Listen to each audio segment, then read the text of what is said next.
we are all trying to live a life that is meaningful and that gives us a sense of fulfillment. But life is, in many ways, unpredictable, and we often have the feeling that the best is yet to come. And so we start wondering about our unfulfillment and ask ourselves how this came to be. When we cannot find an answer to this question, we experience the torment of insecurity. In order to solve this problem, we start looking for something in which we can put our trust, something which stands above doubt.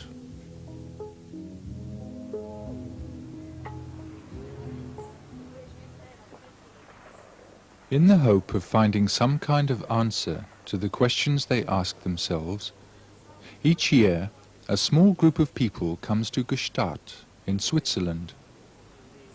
There they visit Yu-Ji, a 70-year-old Indian man who, they believe, will give them a deeper insight into the mystery of life. You see, I don't feel jealous, I don't feel envious if you go somewhere else. It's because I know for certain that you are not going to get anything from anybody there. There is nothing to change there, nothing to be transformed there. That certainty I have. If somebody promises and you fall for that kind of a promise, good luck to you. That's all that I can say. Go where you will, do what you like. But don't waste your time here. You are not going to get anything here. What you are interested, you can get somewhere. For a price, pay and get it. So why bother hanging around me? You are not going to get anything because there is nothing to get. Nothing to get, nothing to change. From an early age, Yu-Ji was obsessed by two questions. What is enlightenment, and how can I achieve it? After having tried in all possible ways to get an answer to his questions, at the age of 49, he suddenly understood that it was his searching for an answer that kept him from reaching his goal. In this period of his life, he went through a physical transformation that brought about a radical change in his consciousness. It was then that he, as he calls it himself, entered into the natural state. In one of his books, Yu-Ji describes the natural state in the following way. This state is a state of not knowing. You really don't know what you are looking at. I may look at the clock on the wall for half an hour. Still, I do not read the time. I don't know it is a clock. All there is inside is wonderment. What is this that I am looking at? Not that the question actually phrases itself like that in words. The whole of my being is like a single big question mark. It is a state of wonder, of wondering, because I just do not know what I am looking at. The knowledge about it, all that I have learned, is held in the background unless there is a demand. If you ask the time, I will say, it's 3:15, or whatever. It comes quickly, like an arrow. Then I am back in the state of not knowing, of wonder. In which sense do you function differently? It never occurs to me that I function differently from anybody. The thought that I am different from anybody never enters my head. I don't think you are anything that I am not. But when once you ask these questions, I begin to realize that you and I seem to be functioning in two different states of being, if I may use that word, quote and unquote. But I try to understand, you see, what the problem is there in you.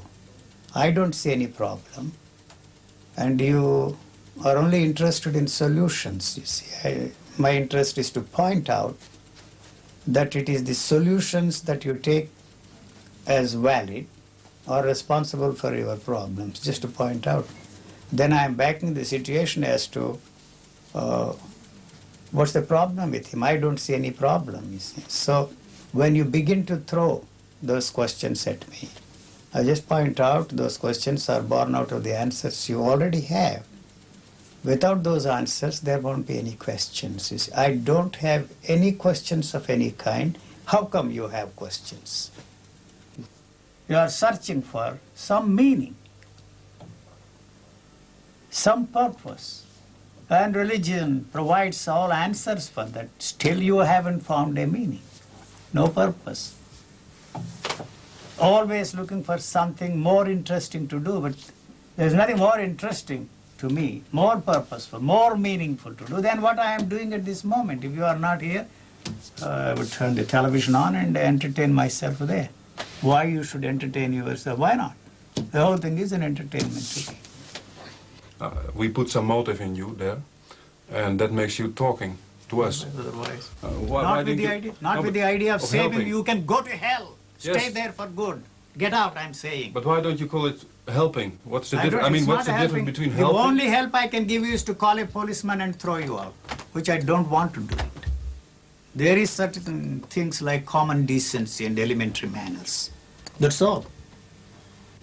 I'm not just saying all these things for the sake of saying things. You see, so why do you talk? Too absurd to ask that question. Why it doesn't occur to you that you are the one that is responsible for all this talking? If you go out, that's the end of the story for you. What I would do with myself, why are you concerned about it?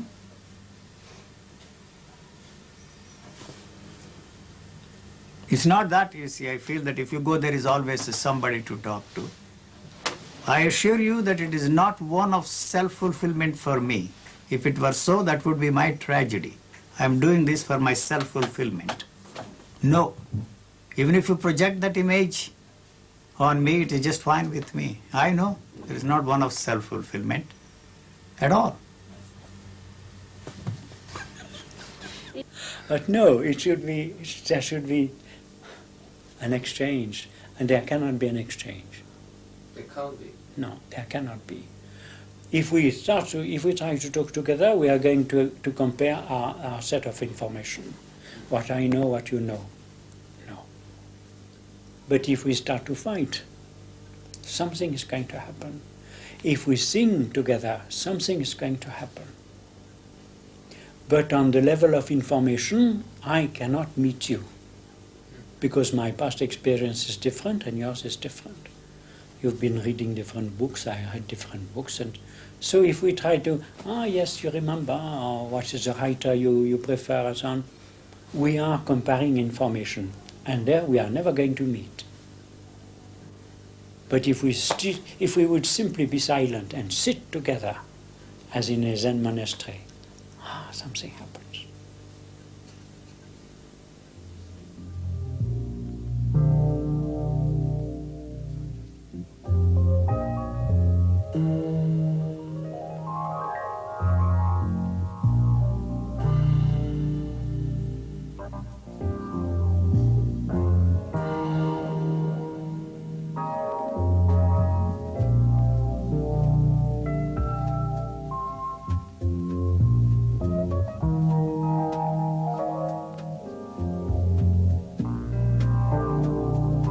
If you call the way that you are functioning the natural state, I can't see what is unnatural about the way that I'm functioning. Wanting to be something other than what you are is unnatural to me. The demand to change yourself, to bring about a change, radical or otherwise, is the cultural input there. You see, you must be something other than what you are. So that is the movement in the direction of becoming something, you know. the movement in the direction of becoming is really the problem, because it is that that creates and tells you that this is me and I want to be something like that. It doesn't matter whether you want to be a billionaire, which you consider is a materialistic goal, or to be an enlightened man or a God man or whatever is your particular fancy. Both are exactly the same. The society, culture may consider one superior to the other, but basically and essentially, both the movements in the direction of becoming something other than what you are is the one that is creating all the problems. If there is a problem, you have to do something to free yourself from the problem. I am suggesting that what you are doing is the one that is creating the problem, and that is not going to help you to free yourself from that problem. Listen, Eugene, it's not possible for us to get to the bottom of it. What do you want? Tell me. To get to the bottom of Bottom of what? this living life. You've just spoken No. and said something about the human condition, which I didn't know about because I'm inside it. You allegedly are outside it, and so you've said something which I feel might be important to an insider who cannot see the degradation, who cannot feel the degradation, who cannot feel the masochism. That may be one of the things what your use is. By coming here, you have lost the precious chance you have of resolving that problem for yourself and by yourself. Then you will know that nobody else, no outsider can help you, and you have no way you can free yourself. Yeah, but if you've taken a step out, then you can see what I can't see. Because I think that part of me is wants to be real, but a part of me as well is unreal, and it's trying to work out that contradiction, and that's why I come and discuss, argue the toss with him, and try to, in a way, through the talk and through the discussion, find myself, if that is possible. No chance. So you might as well, you see, live in this world, suffer in this world, live in misery and die in misery. There is no way out, except to take a drug and go to sleep. For some time you have to wake up again, or put yourself to sleep for good. I'm sorry. So what is then this relation between ourselves and the world we live in? Absolutely nothing, except that the world you experience is the one that is created by you. You are living in a world of your own. You have created a world of your own experiences and try to project it on the world. So you have no way of experiencing the reality of the world at all. You and I use the same word to describe that as a video camera.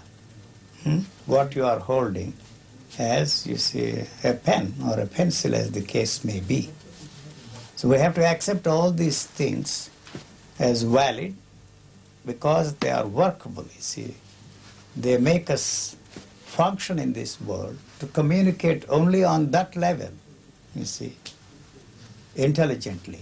I am not in accord of many things. When you say that the world exists only because it is a projection of my imagination, but the world doesn't exist in itself. I cannot understand this declaration, this statement. I don't understand. Really, I try to understand, but he say you cannot understand because the instrument you use to understand is the intellect. Your intellect is conditioned, and so you cannot do. But what I can do? Nothing. Closed. Finished. They say all the time, bye-bye. You tell me what is there to understand. You tell me. I will sit at your the signification of life. Huh? The signification of life. The significance of life. Yes. Huh? How long will it take to understand the significance and meaning That of is life? no matter. 80 years gone. So you're already asking the question, you see. what will happen? I don't have many more years left. Also, if I understand the signification of life, and that at the end of my life, that is something interesting. No, same question you will ask after another 20 years. I guarantee it.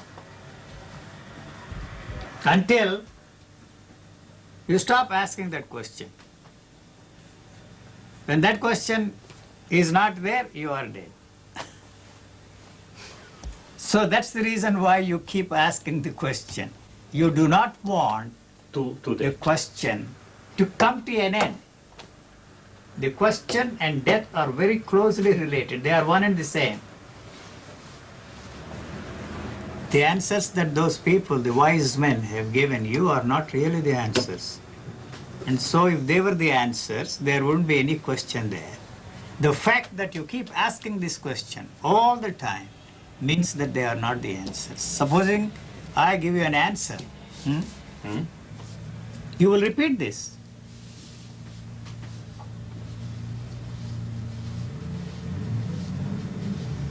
The fact that there is no significance, no meaning, no purpose, is something which you will not accept. The certainty that is here cannot be transmitted to you or to anybody. I have no illusions.